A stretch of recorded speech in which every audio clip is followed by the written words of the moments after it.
je prijedlog teksta etičkog i profesionalnog kodeksa članova povjerenstva za osobe s invaliditetom i djecu s teškoćama u razvoju grada Pule. Prijedlog pokazuje kakav bi mogao biti etički kodeks. Etički kodeks predlažu građani Pule gradu Puli, odnosno budućem povjerenstvu. On nastaje u sklopu uključivog i sudioničkog procesa, što znači da ovaj prijedlog za grad Pulu mogu sukreirati svi zainteresirani. Ovaj etički kodeks grad Pula, odnosno povjerenstvo, neće nužno prihvatiti. Točka 1. Osnovna načela. Član povjerenstva za osobe s invaliditetom i djecu s teškoćama u razvoju grada Pula dužan je pridržavati se odredbi etičkog i profesionalnog kodeksa. Prilikom izvršavanja preuzetih obveza, član je dužan nepristrano i savjesno obavljati svoje obveze, te svojim radom i ponašanjem opravdati ukazano povjerenje. Točka 2. Odnos prema radu. Član ne smije preuzeti obvezu kojom bi svoj stručni rad mogao povrijediti nedopuštenim radnjama, povrijediti etički i profesionalni kodeks i narušiti dužnost čuvanja profesionalne tajne.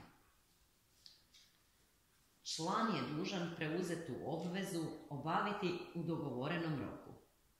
Ako iz razloga uzrokovanih višom silom član nije u mogućnosti izvršiti preuzetu obvezu, dužan je o tome izvijestiti predsjednika povjerenstva za osobe s invaliditetom i djecu s teškoćama u razvoju grada Pule u najkraćem mogućem roku. Točka 3. Dužnost čuvanja tajne. Član je dužan kao profesionalnu tajnu čuvati sve podatke koji su mu dostupni ili povjereni tijekom izvršavanja njegove obveze.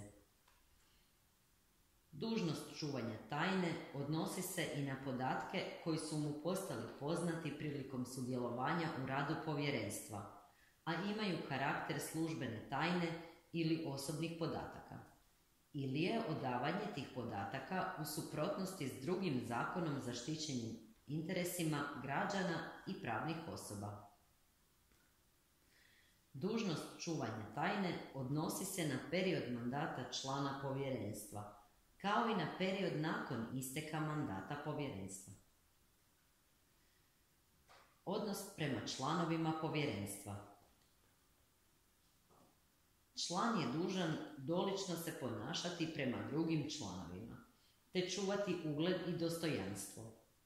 Neutemeljeni usmeni ili pismeni napadi na drugog člana povjerenstva predstavljaju povredu etičkog i profesionalnog kodeksa.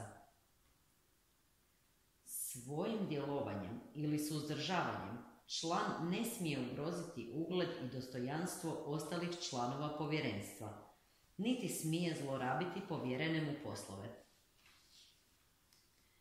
Gradonačelnik grada Pule može razriješiti člana povjerenstva prije isteka njegovog mandata na obrazloženi prijedlog povjerenstva. Razrješenje se može izvršiti u slučaju da se član ne pridržava odredbi Poslovnika o radu povjerenstva ili etičkog i profesionalnog kodeksa članova povjerenstva. Prijedlog za razrješenje mora biti obrazložen i dokumentiran, te mora sadržavati konkretne primjere povreda odredbi Poslovnika ili etičkog kodeksa.